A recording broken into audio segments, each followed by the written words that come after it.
Agora Fala, meu sim. amigo. Como Agora vai? deu. Tudo Tudo bem com ótimo? você, Cláudio? Tudo bem. Então Tá, tá tá tendo um bom. pouco de eco, impressão? Fala. Eu tô tranquilo, tô ouvindo normal. Se o pessoal, se vocês estiverem ouvindo, puderem comentar aí. Tô tentando fixar aqui o tema. Mas, meu amigo, obrigado mais uma vez pela Imagina. oportunidade de bater um papo com você. Eu, bom, já falei isso, né? Vou repetir mais uma vez. Eu admiro muito o seu trabalho, admiro muito você aí. Aí, agora fixou. E é um prazer enorme poder bater um papo com você aqui sobre um assunto que eu acho que é super, super interessante, né? E E importante, sim, principalmente com agora, certeza. que a gente está num período bem complexo para a gestão em si, onde as pessoas estão tendo que migrar para home office. Então, isso faz toda a diferença no jeito de gerir e fazer a gestão das pessoas da empresa. Então, acho que vai ser muito útil para qualquer empresa que está, para todas as empresas, de alguma maneira, Sim, porque todas as empresas hoje têm parte da sua equipe, parte dos seus colaboradores em casa. Né? Por mais que você tenha empresas que têm grande parte trabalhando em comércio, por exemplo, um pão de açúcar, é em comércio, tem muita gente no comércio. mercado, só que tem muita gente home office, tem os executivos, tem os diretores, tem os gerentes, isso tudo fica em home office. Então, por É, mais que a empresa trabalhe teoricamente direto com a população, né, com a cara para bater, é, a, tem muita gente por detrás que faz o processo acontecer e está todo mundo de home sim. office. Então, acho que vai ser um excelente bate-papo para mostrar que uma gestão bem construída, uma gestão bem elaborada, funciona, não importa se você está na sua casa ou se você está dentro do escritório. Eu acho que o que você está falando, Cláudio, é fundamental, até por um ponto, né? Bom, eu sou gestor, né? Sou gerente regional dentro de uma rede de hotéis. Eu tenho uma responsabilidade de três regionais, né? Sudeste, Centro-Oeste e Norte. E uma das coisas que você falou aí que eu acho que é fundamental nessa gestão eu sempre falo, né, que a primeira coisa e a mais fundamental coisa, né, a aprender em qualquer jogo que você vai jogar é as regras, né? E É. o que a gente vê é que as regras mudaram, né? Tanto as regras nossa como, né, como empresa, como também dos clientes que nós atendemos. Igual a gente trabalha no mercado B2C, ou B2B, né? Mais Uhum, atendendo o B2B. uhum. Então mudou completamente as É, regras, né? Então é um desafio, né? Como que total. você vê isso, Cláudio? Eu acho que todo negócio tem que fazer o que a gente chama de pivotear. Eu acho que todo negócio tem um momento de pivotear, senão ele fica para trás. Você vê isso pegando pessoas famosas. Vamos pegar uma pessoa famosa, tá? Vamos levar a metáfora para um cantor. Se o cantor ou o músico em 7 anos não mudar, ele está fadado a terminar. Né? Tá Então, fora, verdade. está fora do mercado. Então, é uma média de eles têm normalmente de 5 a 7 anos para mudar o jeito de tocar, o estilo, eles têm que se reinventar. Né? Então, um artista que não se reinventa a cada 5, 7 anos está fora do mercado. Tanto é que as grandes bandas que continuam se reinventando continuam no mercado a longo prazo. Empresa não é difícil, não é muito diferente. Porque um artista é uma empresa. Existe uma estrutura por detrás. Então, não é muito diferente como funciona uma empresa ou um artista, porque é o nome de alguém, é o É nome uma de uma empresa empresa, também. é uma empresa, né? Então, e as empresas têm que fazer isso também. De tempos em tempos, ela tem que mudar, tem que de alguma maneira se reinventar. Seja ela por força externa, como está acontecendo agora, ou por Sim. vontade própria, que é o ideal. Você não precisar ter um problema externo acontecer, você quase falir para ter que mudar. O ideal é você já ter dentro da sua equipe muitas vezes um processo de construção e de criação. Né? Então é Sim. interessante dentro da empresa ter um processo de criação que não precisa ser algo que seja feito para agora, mas algo que possa ser construído com o tempo para daqui 5, 6, 7 anos ela mudar, ela inovar, ela mudar já alguma coisa dela para se reinventar. né? Até na parte hoteleira é a mesma coisa. Se você pegar, muitos clientes são fiéis. Eles gostam de ir na mesma rede de hotéis, por exemplo. É muito comum, por isso que existe esses clubes, né, que você compra, paga uma taxa anual e você pode utilizar não sei quantas vezes por ano na mesma linha, né, de hoteleira. E porque os clientes são fiéis, mas mesmo assim eles se cansam. Sim. Vai chegar uma hora que esse grupo de pessoas que é fiel, ele vai se cansar e ele vai querer o quê? Mudar de rede ou falar, puxa, esse hotel não mudou nada. É a mesma parede, é o mesmo piso, é a mesma televisão. Né? Então, você falou esses dias, né? Um assunto interessante que é o que a gente vende muitas vezes é commodity, né? Tá comodatizado, né? A gente não tem inovação, né? O cara ele não vê a diferença, né? Tá comprando um quarto, né? Um bom chuveiro, uma boa internet, uma boa cama. Então, ele só vai sentir falta disso quando estiver falhando um desses itens. Né? Sim. Mas, no geral, a gente trabalha com commodity, né? De uma maneira geral. E uma coisa também, Cláudio, que eu vejo, também a gente acaba entrando numa questão, até que estava falando sobre a questão de vendas, né? Que a gente precisa se inovar constantemente. Eu mesmo falo sempre, um vendedor que conhecia a hotelaria há 5 anos atrás, eu estou chutando alto, tá? Já não sabe como funciona, porque a distribuição na hotelaria, por exemplo, ela está muito mais complexa. Mudou completamente. Eu estou falando 5 anos, mas a gente pode trabalhar até 1 ano, 2 anos atrás. Tem muitas inovações. Sim, né? é só pensar no advento do Airbnb. Né? Sim. Se você pensa no advento do Airbnb, você já, nossa, mudou realmente as coisas. As coisas realmente mudaram completamente. Tanto é que lá fora, nos Estados Unidos, é muito comum você ter hoje hotéis que dão a impressão que você está alugando a casa de alguém. A estrutura interna do quarto é uma casa. Né? Então é como se você estivesse indo para um hotel, então tem o nome do hotel, só que você chega lá e é uma residência. Né? Você está Faz sentido isso que você está falando, né? Porque você acaba levando. Já é complicado viajar, a gente gosta de viajar, mas acho que todo mundo tem aquela sensação também boa de voltar para casa, né? Nada melhor que sua casa. E você leva essa sensação, né, pro hóspede, né, que você está falando. Né? E também a facilidade hoje em dia de você poder viajar com a família inteira. Né? Antigamente não era assim, não era tão fácil viajar você e sua mulher e seus filhos, por exemplo. Então, hoje, as pessoas estão levando seus filhos mais frequentemente. Agora não, por causa da pandemia.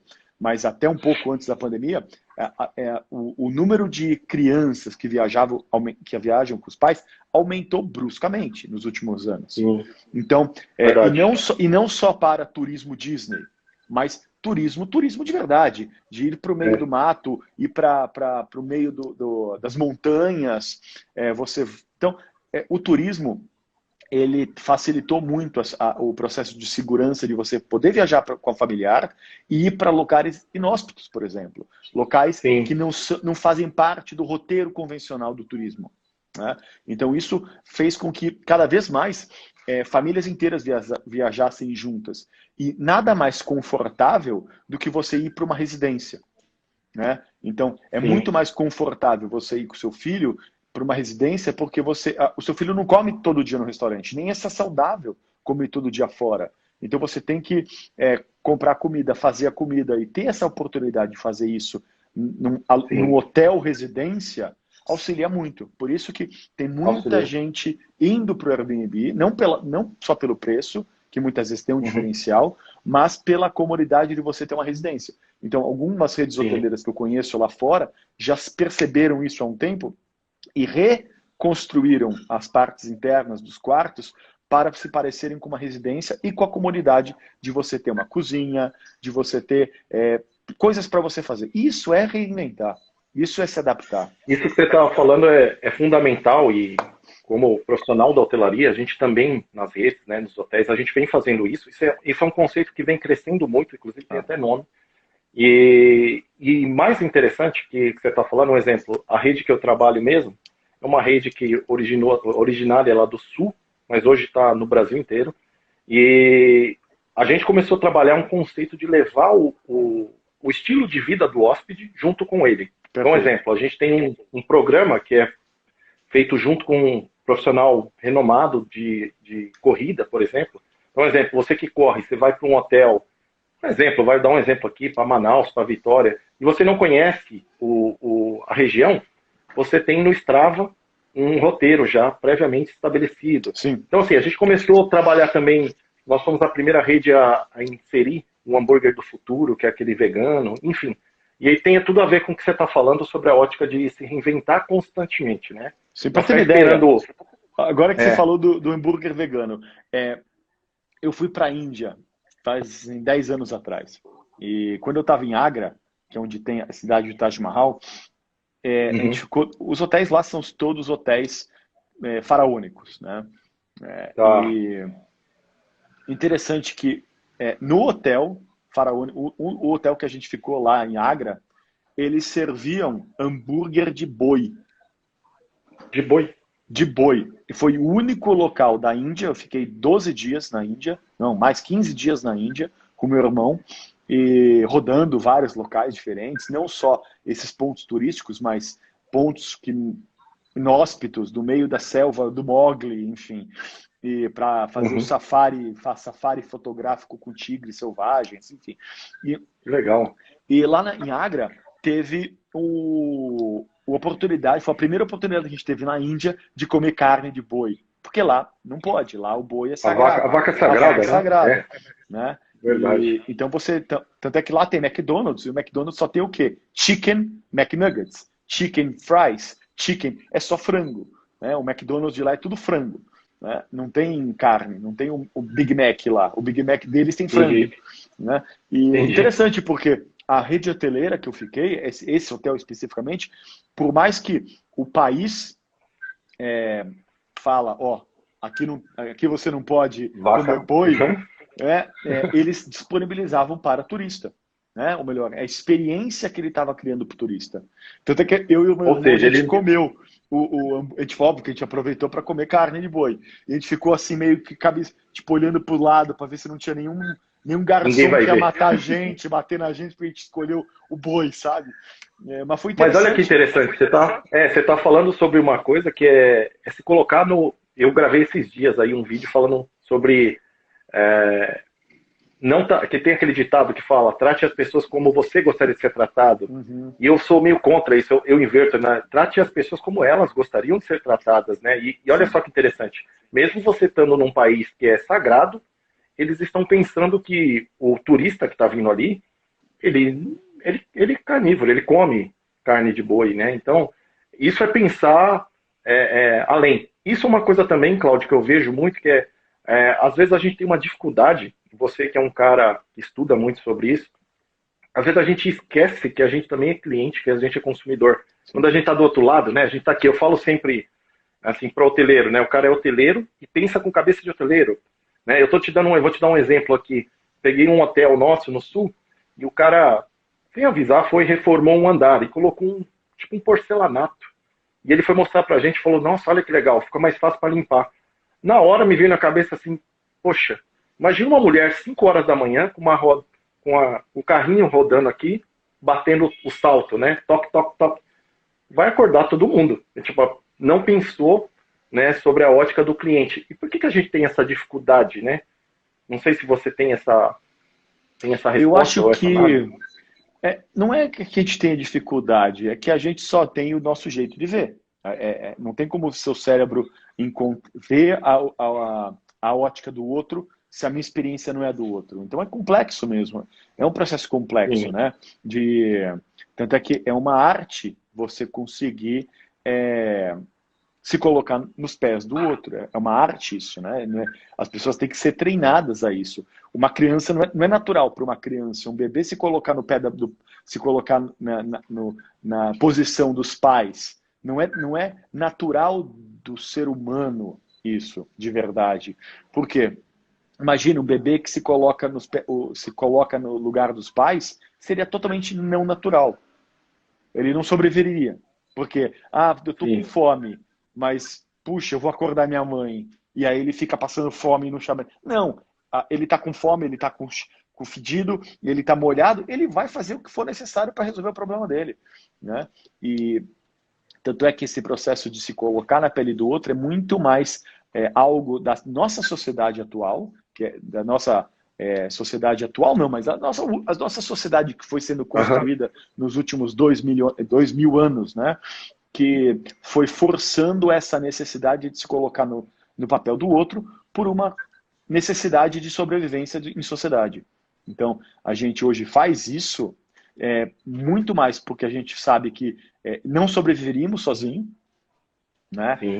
Mas, de verdade, se você tivesse todas as habilidades e capacidades de sobreviver sozinho, você não precisaria se colocar no lugar de ninguém. Você seria você e foda-se os outros, né? Falando isso de maneira bem bruta. Claro. Então, é um processo que foi construído para a gente se importar. Então, hoje em dia, a gente fala muito disso, e a grande parte das religiões dizem isso, se coloque na pele do outro, todas elas, de alguma maneira, têm a mesma diretriz, né, de viver em sociedade. Verdade. Como é que se vive em sociedade, como é que você sobrevive numa sociedade, como é que você faz essa sociedade crescer, evoluir e ficar em paz, sem guerra. Então, por isso que a gente tem que desenvolver essa habilidade de se colocar no lugar do outro, né? Mas não é isso natural. Que você está falando, Cláudio, eu estou perguntando até propositalmente, até porque é muito importante que as pessoas que estão aqui entendam que isso é treinável, né? Essa habilidade, né, que você está relatando, é possível a gente adquirir, certo? Eu acredito que o seu cérebro é treinável, né? O foco de atenção que você vai ter é treinável. As habilidades que alguém desenvolveu são treináveis, né? Então, eu acho que basta você saber como treinar. Acho que o maior segredo é, primeiro, saber o que você quer e, segundo, como chegar lá. Se você sabe o que você quer e você tem um caminho para chegar lá, pode demorar mais tempo, pode demorar menos tempo, algumas vezes pode ser mais trabalhoso ou mais fácil, mas existe um caminho. Então, esse acho que é o segredo do nosso processo de melhora contínua. E, inclusive, dentro de uma empresa. A gente vê, por exemplo, que eu estudo, né, muitas empresas para poder desenvolver alguns treinamentos e também fazer consultorias. Então, a gente vai atrás, normalmente, das melhores empresas para reconhecer como que elas funcionam internamente, como é que é o processo de gestão deles e por que o processo de gestão deles tem um resultado que outros processos de gestão não dão o mesmo resultado, né? O que faz uma empresa fazer processos e dar certo e uma outra empresa que faz um processo diferente não dá certo. Então a gente está querendo saber o caminho. A gente vê o resultado, a gente busca qual o caminho que eles estão fazendo e qual o caminho que quem não está tendo resultado está fazendo, para a gente também comparar, né? E identificar as maiores diferenças ou as diferenças que fazem a diferença, não é? Porque existem diferenças que são irrelevantes. Uma empresa chama o chefe com uma terminologia, o outro chama o chefe com uma outra terminologia. Mas isso, no final, não vai mudar muito. Não tem uma relevância no desempenho, né? Então, por exemplo, eu estava até conversando com uma empresa de vendas recentemente, e eles falaram que eles mudaram, eles contrataram um consultor, e o consultor indicou eles a não perguntarem mais, não falarem mais, fique à vontade. Porque a consultora falou, isso atrapalha o processo de vendas. Se você deixa a pessoa à vontade, pode ser que ele entre lá, olhe algumas coisas e vá embora. E você tem que pegar o cliente pelo colarinho, né? E aí eu perguntei, tá, e vocês mudaram então? Em vez de vocês perguntarem, falarem para o seu cliente que entrou na loja, fica à vontade, você fala o quê? A gente fala uma outra coisa, mas não deixa ele à vontade. A gente fala, o que eu posso te ajudar? O que você está buscando? Mas eles evitam completamente o uso da frase fica à vontade. Fique à vontade. E aí eu perguntei, o que mudou? O que mudou? Qual a métrica? É isso que eu ia perguntar. Qual a métrica? Eles falaram, não mudou nada. Então, então não aumentou os números? Não aumentou número nenhum, não diminuiu o número, ou melhor, não fez diferença nenhuma. E por isso que não adianta você querer pegar uma empresa e copiar tudo que ela faz. Porque tem muita coisa que as empresas fazem Tá, tem uma empresa, ela tem resultado? Tem. Mas o que realmente está trazendo resultado? Porque muitas vezes tem muita coisa que é relevante, que não vai mudar, não vai fazer diferença no resultado final. E Verdade. ir nessas grandes empresas e realmente identificar a diferença que faz a diferença é o que faz a diferença. Ô, Cláudio, você diria, então, eu tenho a minha percepção aqui, claro, e eu vejo que o que faz a diferença, muitas vezes, eu estou falando até com base no que eu aplico no meu dia a dia junto com a minha equipe, é ter uma metodologia clara. Uhum. Ter uma metodologia. Eu vejo tem que ter um que método. muitos gestores não criam uma metodologia. Aí você fala assim, vai robotizar? Não, não é isso, é criar uma metodologia. Né? Porque eu vejo assim, né? Até conversando com alguns amigos, falo assim, mas isso eu sei também. Sim, mas a questão eu tenho uma equipe de quase 30 pessoas. Então, como você replica, né? Cria uma rotina, na verdade, que seja duplicável, né? Sim. Você precisa criar uma metodologia, Tem que né? ter. Porque senão, eu vejo o quê? Senão, uma informação que eu dou para um é diferente da outra e eu não ganho o quê? Unidade, né? Eu estou falando sobre a questão de unidade. Eu não sei se você tem essa percepção, ou qual a sua percepção sobre isso também. Eu concordo plenamente. Você até falou um número, que você tem abaixo de você 30 pessoas, quase 30 pessoas. E eu acredito que esse é o limite. Né? O limite de um gestor são 30 pessoas. Tá?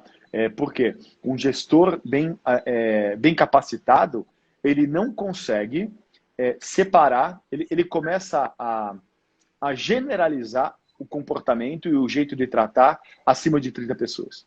Então ele consegue ainda separar individualmente cada uma das pessoas abaixo dos 30.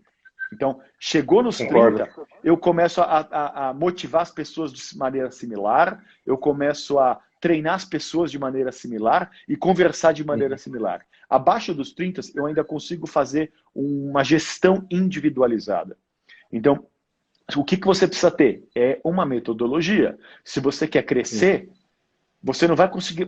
Com 30 pessoas, você tem um limite de crescimento na sua empresa. Então, o que você tem que fazer? Você tem que construir uma nova equipe com um novo gestor para mais 30.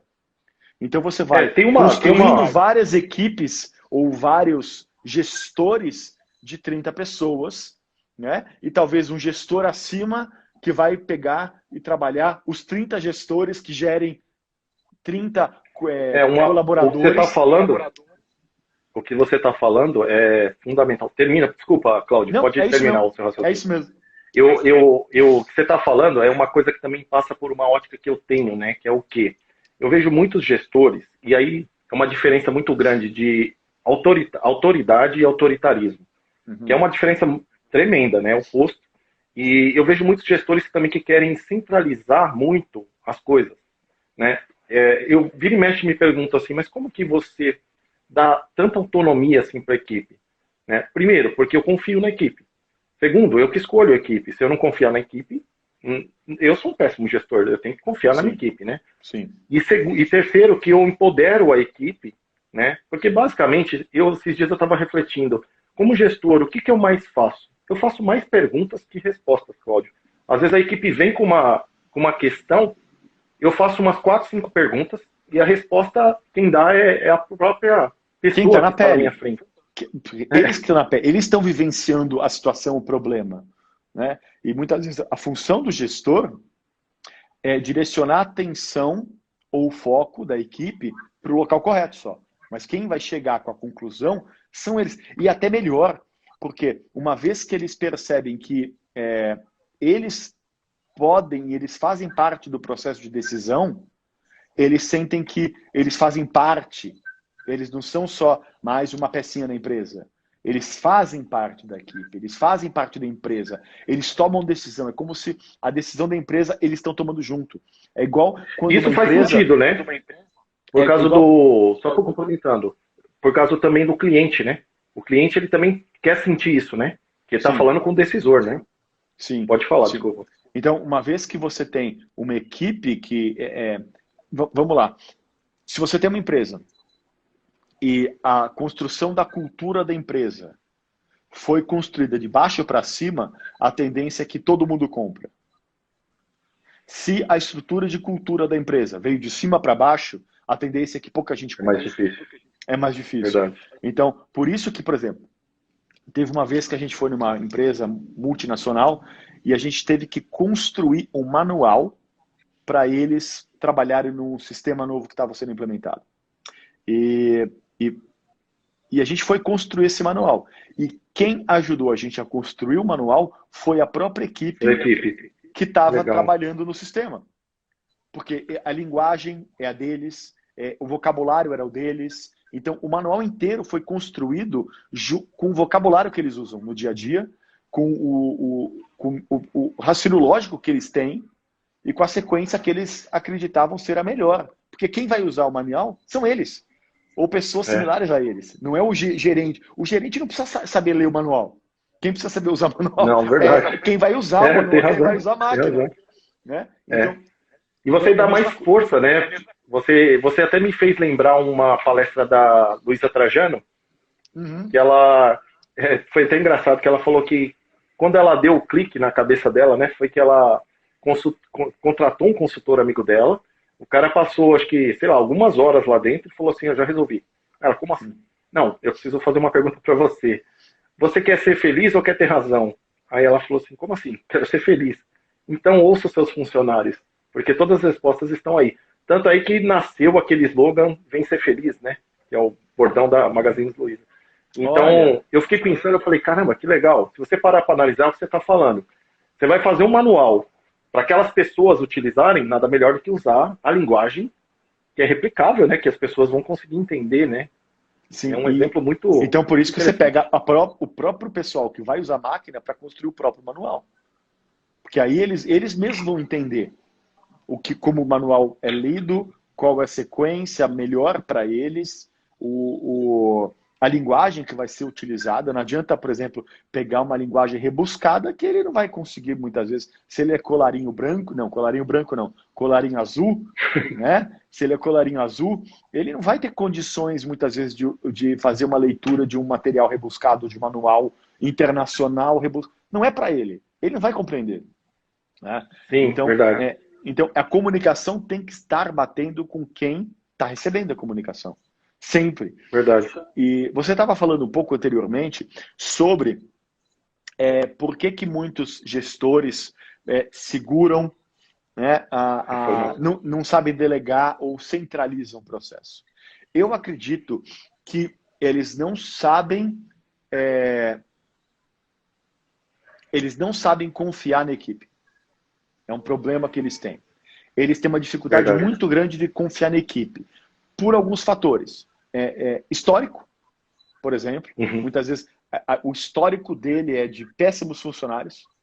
Ou funcionários que foram contratados e não eram capacitados. Né? A geração, principalmente a geração, dos seus... A minha geração de 40, talvez não, mas a geração, dos seus 60 anos. Geração talvez dos nossos pais, era uma geração onde eles pressupunham que uma vez contratada a pessoa estava pronta para trabalhar.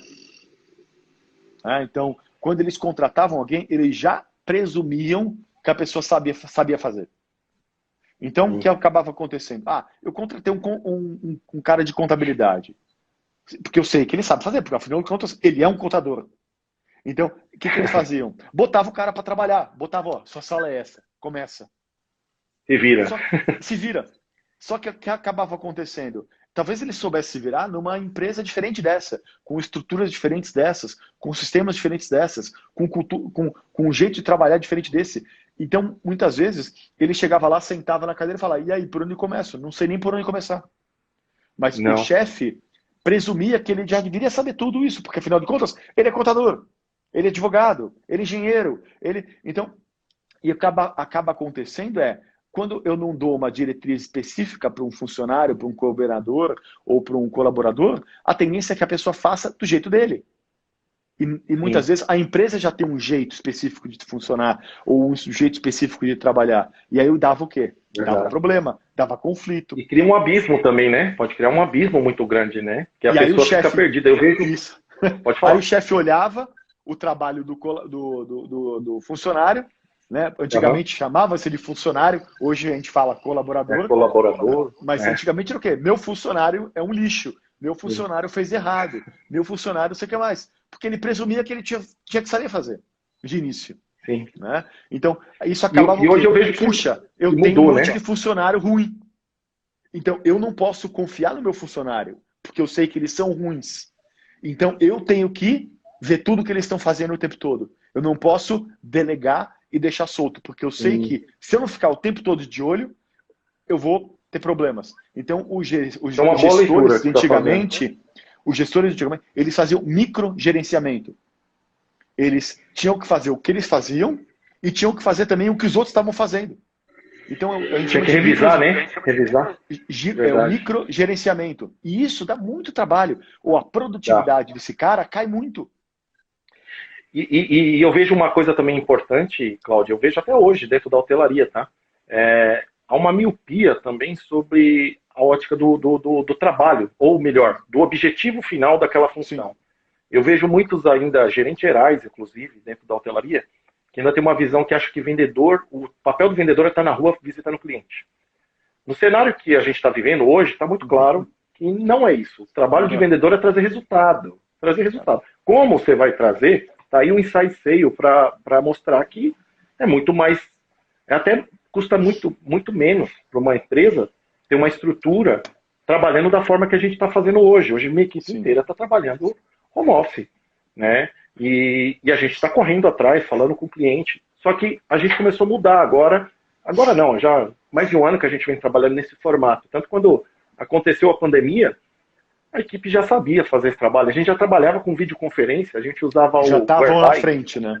Já, por quê? Porque a gente detectou que os gestores de viagem nas empresas, eles não recebiam mais. A maior crítica que eu ouvia quando eu entrei, né? Os gestores não nos recebem.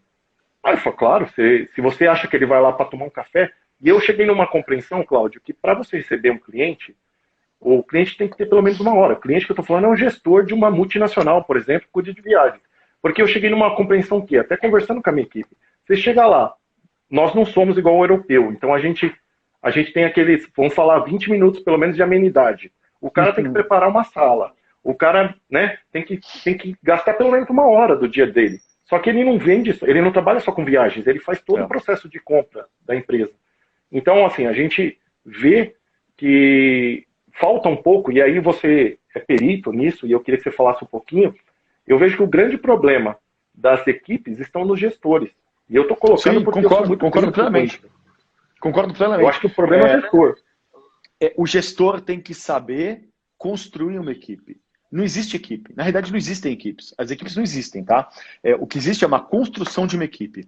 Então, o gestor, ele tem que construir equipe. Ele tem que pegar as pessoas que ele presume que farão parte da equipe e ele tem que trabalhar essa equipe. Primeiro, você pega 5 pessoas na sua empresa, e cada uma trabalhando por conta própria. Aí você fala, eu acho que eu consigo pegar essas pessoas e transformar numa equipe. Eu vou pegar essas 5 pessoas que estão trabalhando de maneira individual e eu vou transformar numa equipe. Né? Então, o que você faz? Você monta equipe. Primeiro, você tem que montar. Por que essa equipe? O que eles vão fazer? Olha, qual a função dessa equipe? Qual o objetivo? Se o consultor, se o gestor não tem bem claro o motivo pelo qual essa equipe está sendo criada ou qual o resultado que eles esperam com isso, não adianta fazer. Já errou, já começou errando. Né? Porque as pessoas... não é assim. Peguei você 5, agora você é uma equipe. Deem resultado. Não é assim. Não vai, né? Não vai.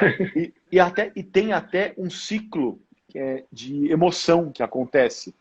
Por quê? Uma equipe é construída. Vamos imaginar que eu peguei 5 pessoas, que são sozinhas. E aí eu falei para elas o quê?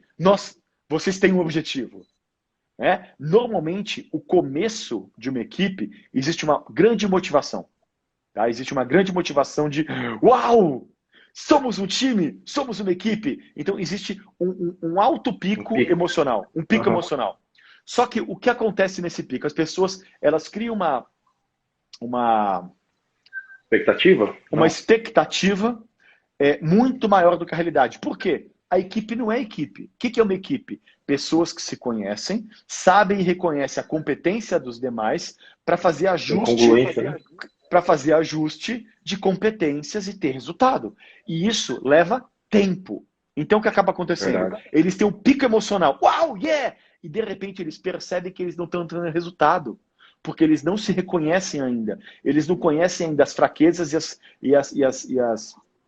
e os poderes de cada um da equipe, ao ponto de saber quem é melhor em quê e quem é pior em quê. Então, o que acaba acontecendo? A produtividade dessa equipe, no começo, cai. E aí, quando as pessoas percebem, elas entram em desânimo. Então, a segunda fase da equipe chama desânimo. Depressão, né? Vai a depressão. Toda equipe entra em depressão. E aí o que acontece? O gestor tem que ter a habilidade de conseguir construir aos poucos as competências e fazer com que elas essas pessoas tenham sinergia. E aí o que acaba acontecendo? Eles vão caminhando lentamente durante um período de tempo, desenvolvendo a tal da competência da equipe. E vai chegar o momento que eles vão chegar no tal do resultado. E aí o que acaba acontecendo quando chega no resultado? Função da equipe deixou de existir. A equipe desbanda. A não ser que o gestor proponha mais um tipo de retroalimentação, né? Uma retroalimentação, um novo objetivo, uma nova meta, um novo processo. Isso acontece também quando entra gente na equipe, sai da equipe.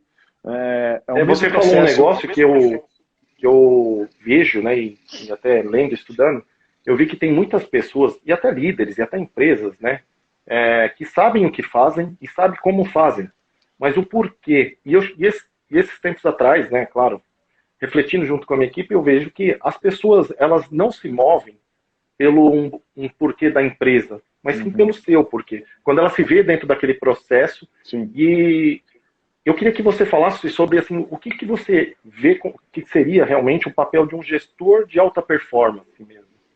Bem, ele está focado, ele precisa, o gestor, ele precisa dar resultado, ponto. A função dele é dar resultado para a empresa. Importante, verdade. Agora, como que ele consegue entregar resultado para a empresa? Né? E para uma empresa, o que é resultado? Dinheiro no caixa, ponto. Não tem outra coisa, né? Não é filantropia, né? Não é filantropia. E mesmo filantropia é por uma ainda tem paralelamente de ganhar dinheiro. As filantropias têm que ganhar dinheiro, senão elas não se sustentam. Então, o final é grana, é tutu, é bufunfa, tá? Então, o que acaba acontecendo? Esses gestores de alta performance, para conseguirem dar o resultado esperado, né, eles precisam fazer com que tudo funcione muito bem. E aí que tá, esse é o segredo. Nossa, isso foi uma coisa que caiu assim na minha mão quando eu estava modelando esses gestores de alta performance. E caiu na minha mão, assim, eu nunca tinha ouvido falar. Que eles focavam em 3 pilares. Os 3 pilares, eles dão importância para os 3 pilares ao mesmo tempo. Não é que ele dá mais força para um pilar ou para o outro, mas os 3 pilares são a base de sustentação no gestor de alta performance. Tá? E quais são? Essa é a sacada maior. Quais são? Performance. E o que é performance para eles? Né? Eu fui descobrindo. Eles davam outros nomes, tá, para isso, mas eu chamo de performance, que é tudo que é feito é entregue no prazo estipulado. Ou melhor, tudo que tem que ser feito é feito no prazo pré-estipulado. Então, se eu tenho que fazer uma coisa, eu tenho que entregar no prazo que eu disse que eu ia fazer. Então, isso para eles, performance, cumprimento de prazos. Isso para eles é performance. Performar eu tenho que fazer isso e eu faço isso no prazo estipulado. Então, primeiro ponto que eles têm que prestar atenção. Segundo, segurança. Ou melhor, o que é segurança? Protocolos que evitam uma empresa a ter prejuízos futuros. Qualquer protocolo que exista numa empresa para evitar prejuízo, a gente entra na categoria segurança, é o pilar da segurança. E isso pode ser desde o equipamento de segurança de capacete, Mas pode ser também protocolo de quanto que entra de dinheiro e quanto que precisa sair, quanto que vai. Pode ser uma coisa financeira, pode ser um protocolo de saúde mental para os funcionários, pode ser um protocolo de segurança para evitar qualquer coisa que tenha que ser evitada, que possa causar um prejuízo, entra em protocolo de segurança. E o terceiro pilar, qualidade. A qualidade que foi pressuposta, que deveria ser entregada, é entregada. Então, manter a qualidade que se disse que ia ter. Manter a qualidade que se pressupôs que foi vendida. Então, esses são os 3 pilares que eles usam. E eles se utilizam de muitas ferramentas para conseguir equilibrar os 3 pilares, tanto da performance, quanto da segurança e quanto da qualidade. E tem muitos processos e protocolos. E, no final, como é que eles conseguem gerar tudo isso? Com uma coisa: autoliderança. Autoliderança. Fazer com que cada pessoa na empresa seja competente ao ponto de se autoliderar. Porque diminui substancialmente o microgerenciamento. E até a vida do gestor também facilita demais, né? Porque eu vejo o que você está falando e eu busco constantemente fazer isso. É claro, né? Tem um monte de coisa aí que você está falando, mas eu achei esplêndido o que você falou, esses 3 pontos sensacionais. E, pessoal, estou falando aqui porque o Cláudio Lara é realmente um especialista nisso. E tudo que ele está falando aqui tem base científica, né, Cláudio? Porque tem muito estudo aí, muitas pesquisas, né? Científico então, não, porque eu não sou cientista. Eu não faço método científico. Eu não faço método científico, não. Eu vou vejo resultados. Eu vejo, pô, quem mas eu tô falando, tem estudo aí, né? Pode me chamar de pragmático. Mas tem um estudo, né? Você estudou, né? Você não está falando, não é uma fala totalmente... Isso. Não é achismo, não é achismo, é pragmatismo. Eu vou, vejo, verifico, testo, comprovo, verifico com outras, faço comparações. Então, por isso que o processo de modelagem, a gente nunca pega a gente pega um grupo de pessoas que têm resultados similares. Então, não adianta eu querer modelar o Google.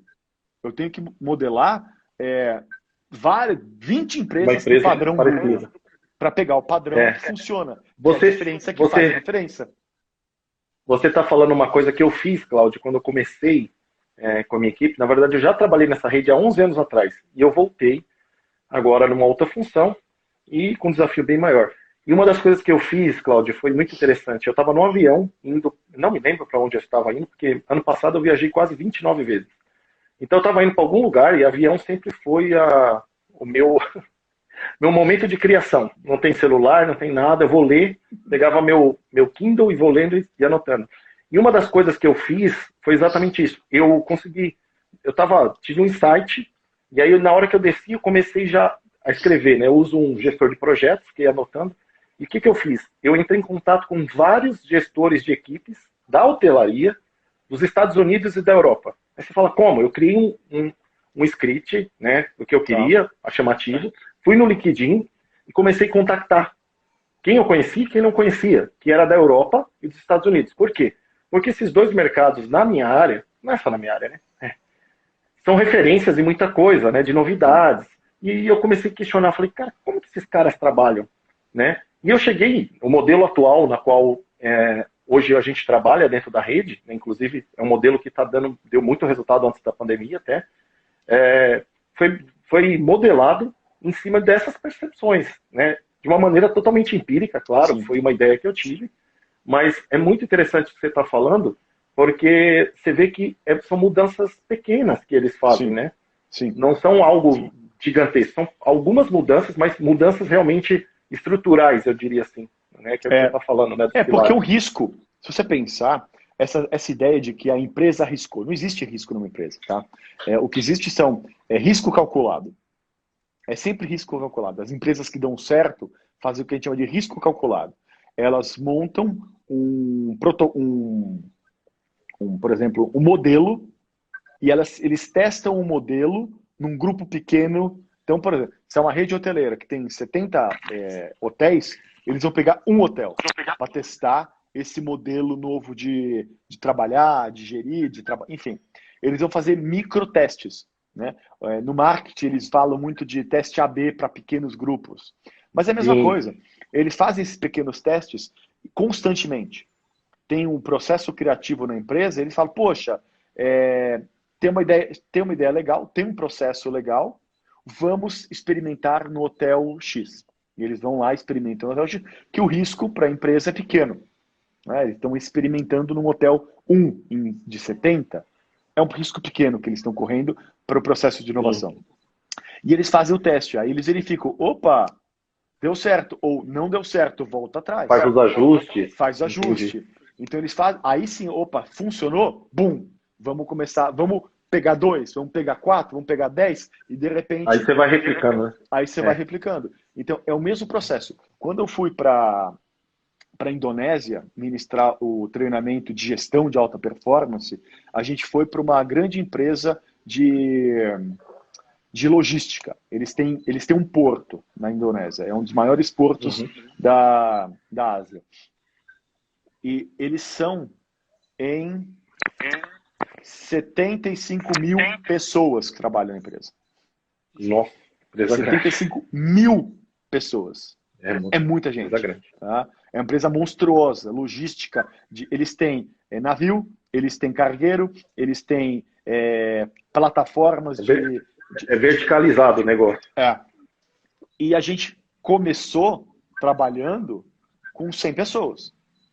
Nós fizemos o teste de gestão com 100 pessoas. Né? E aí, depois que deu certo, nós fomos para Manila. Opa, deu certo. Eles levaram a gente, vamos testar em Manila. Aí a gente foi para Manila, que é a mesma empresa, só que eles têm uma filial lá. Então, em Manila, eles têm também um porto, não sei o que mais. Vamos para... Então, começou a crescer. Né? E hoje é autossustentável. Eles mesmos fizeram, né, pagaram o royalty do nosso processo e a gente ensinou treinadores. Foi mais ou menos. Você formou a gente formou pessoas da própria equipe, da própria empresa, para fazerem o processo rodar. Né? E aí eles pagaram um preço por isso. Tá? Ô, Cláudio, então, diga. O que você vê dentro de tudo isso que você está falando, claro, dessas modelagens, todo esse processo, qual foi o maior desafio, assim, que você, ou melhor, qual o maior desafio? Entrar numa empresa é a parte mais difícil, porque são muito Mas eu falo como gestor. Mas falo como gestor. Que você modelou esses gestores, e qual você viu que é o maior desafio? Adaptar. Eu acho que adaptar. Adaptação. É adaptação à cultura do país. Porque a gente pega gestores do mundo inteiro. Então, adaptar o modelo para o país que você está inserindo esse modelo você tem que fazer muito ajuste para funcionar. Por exemplo, no Japão tem um modelo de gestão que muita gente começou a usar há uns 15, 20 anos atrás, que é o modelo agora eu não lembro o nome do modelo, mas é um modelo de gestão, modelo de fábrica que eles trabalham lá no Japão. Tá? E agora, pena que agora eu não consigo lembrar o nome desse modelo. Mas muita empresa aqui no Brasil pegou o modelo do jeito que era no Japão e inseriu no jeito de trabalho do brasileiro. E não deu certo. Deve ser as montadoras, né? Montadoras. Montadoras de veículos. O problema é que eu não lembro direito o nome. Se eu lembrar o nome, eu falo. Mas todo mundo quase falava desse modelo na época. Isso tem uns 15 anos já. Mas é um modelo de gestão e protocolos de fábricas, e eles pegaram exatamente como funcionava no Japão e inseriram aqui no Brasil. Não deu certo. Por quê? A cabeça do brasileiro é outra, a cultura do brasileiro é outra, os critérios de importância são outros. Então não adianta pegar um modelo internacional e inserir na cabeça que não vai dar certo. Então você tem que pegar e fazer muito ajuste, muito teste para, isso aqui não vai dar certo. Aqui no Brasil, vai ser impossível, porque o processo de honra, muitas vezes, que existe lá, não existe aqui. né? Então, são detalhes que fazem a diferença no final. Então, por isso que Verdade. não adianta pegar um modelo que funciona lá fora e inserir aqui. Você tem que adaptar. Né? É sempre adaptar Você deu, ao critério da cultura. você falou uma coisa importante, né? Que é pegar esses micro gerenciamento, que você chamou, né? O nome? Microgestão, né? Microgestão, isso. Microgestão é pegar e microgerenciar, né? Então, eu estou microgerenciando um monte de gente, é isso? Ao mesmo tempo? É isso que você Sim, está falando? Tá. isso mesmo. Ô, Cláudio, o Patrick está perguntando aqui, que trazendo a modelagem de crenças, como levar isso para colaboradores de empresas gigantes? A gente sempre tem que mostrar resultado. Esse é foda. É a parte mais foda. Eles compram resultado. Então você tem que, de verdade, convencer a empresa, o dono da empresa, o CEO da empresa, o RH da empresa, enfim, muita gente dentro de uma empresa, a te deixarem trabalhar com um pequeno número de pessoas. E aí, uma vez que você começa a trabalhar esse número de pessoas e você demonstra resultado, aí sim eles começam, talvez funcione. Eles não falam funciona ainda. Talvez isso funcione. É possível. Vou te dar mais um grupo. Né? Eles são muito ver para crer. Mas você falou uma coisa que é importante, né? A gente não pode esquecer, né? Na verdade, o que baliza qualquer teoria, ou qualquer coisa que eu tento implantar na empresa é o resultado mesmo, né? De fato, o objetivo fim da empresa é gerar lucro, né? Se a gente não trazer resultado, não resolve. Se você está pensando, por exemplo, trabalhar com crenças de uma empresa tem a ver com mudança de cultura. Né? Eu acredito que tem vínculo com a mudança de cultura de uma empresa. E isso leva anos. Né? Você não muda a cultura de uma empresa rapidamente. Leva anos, literalmente anos. Porque as pessoas têm que se acostumar com essa nova cultura e perceber que é de verdade, que é para valer, que não é só uma fase. Então isso leva tempo para essa cultura assentar, a poeira assentar. E as pessoas terem a confiança de, parece que é de verdade, não é só mais um gestor louco com uma inovação louca que vai durar um mês. Então, você falou uma coisa importante, né, Cláudio? Você falou uma coisa muito importante, né? Que não é só, mesmo que esteja na alta gestão, né? Não é só alta gestão, né? Você tem que ir em todas as camadas, né? Para mudar essa cultura, né? Porque quem faz a roda girar não é a alta gestão. Quem faz a roda girar mesmo é o restante da empresa, né? E o que você falou é muito complicado. Você mudar uma cultura é muito. Primeiro que você está tirando as pessoas da zona de conforto, né? Sim. Já vai ter resistência. Então elas precisam gostar da mudança. Você tem que saber barganhar. A verdade é que se você não souber barganhar, não vai funcionar. Por mais que possa ser. Se você mostrar, daqui 10 anos vai ser maravilhoso. Ninguém compra 10 anos. Elas querem comprar o quê? O salário do mês seguinte. Então, você tem que saber barganhar muito bem essas propostas novas. Né?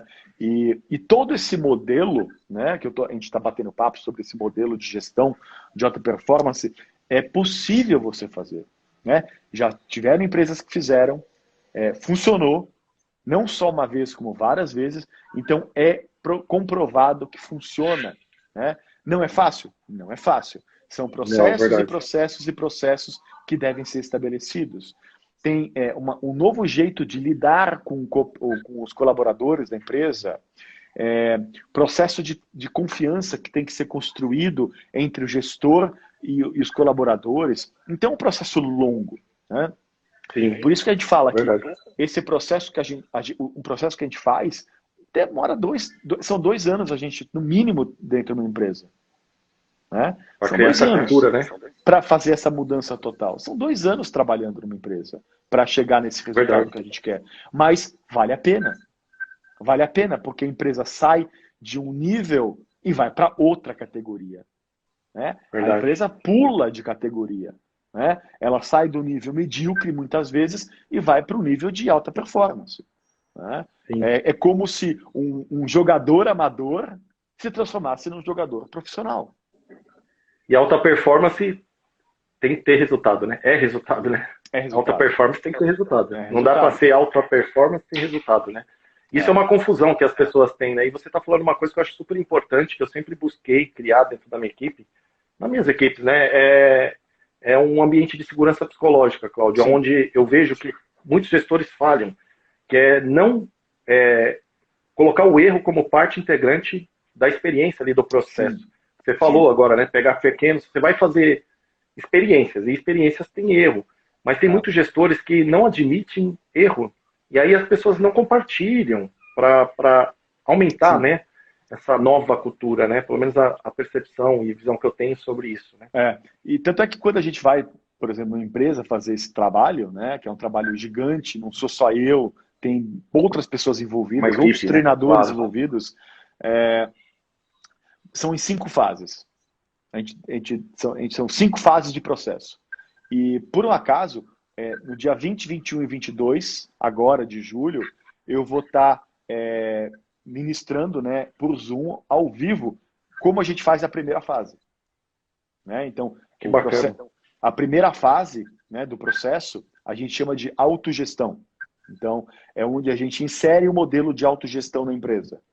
Então, uma vez que você insere o processo de autogestão, para a empresa ter o resultado de verdade, ver resultado, conseguir implementar, que a gente fala. A implementação demora pelo menos uns 3, 4 meses. Né? Então a gente passa para a segunda fase depois que a gente verifica que a implementação foi feita. Porque não adianta a gente ir para a segunda fase do processo de transformação da cultura de uma empresa sem estar pronta a base. Então a gente começa pelo primeiro nível. E agora, 20, 21 e 22, ser 3 dias, né? Das 10 da manhã às 6 da tarde, e eu vou passar todo o processo de como a gente faz a primeira fase numa empresa, transformar essa empresa, mudar assim, a cabeça da empresa para um começo de autogestão.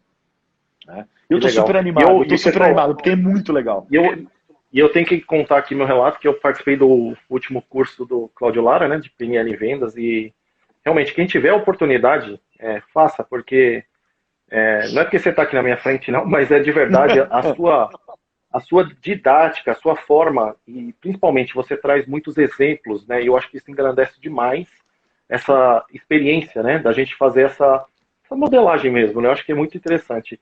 Cláudio, o tempo está se esgotando, eu não sei como você está aí, mas de toda forma, eu quero te agradecer muito mesmo pela oportunidade, né, é uma honra mais uma vez aqui estar falando com você.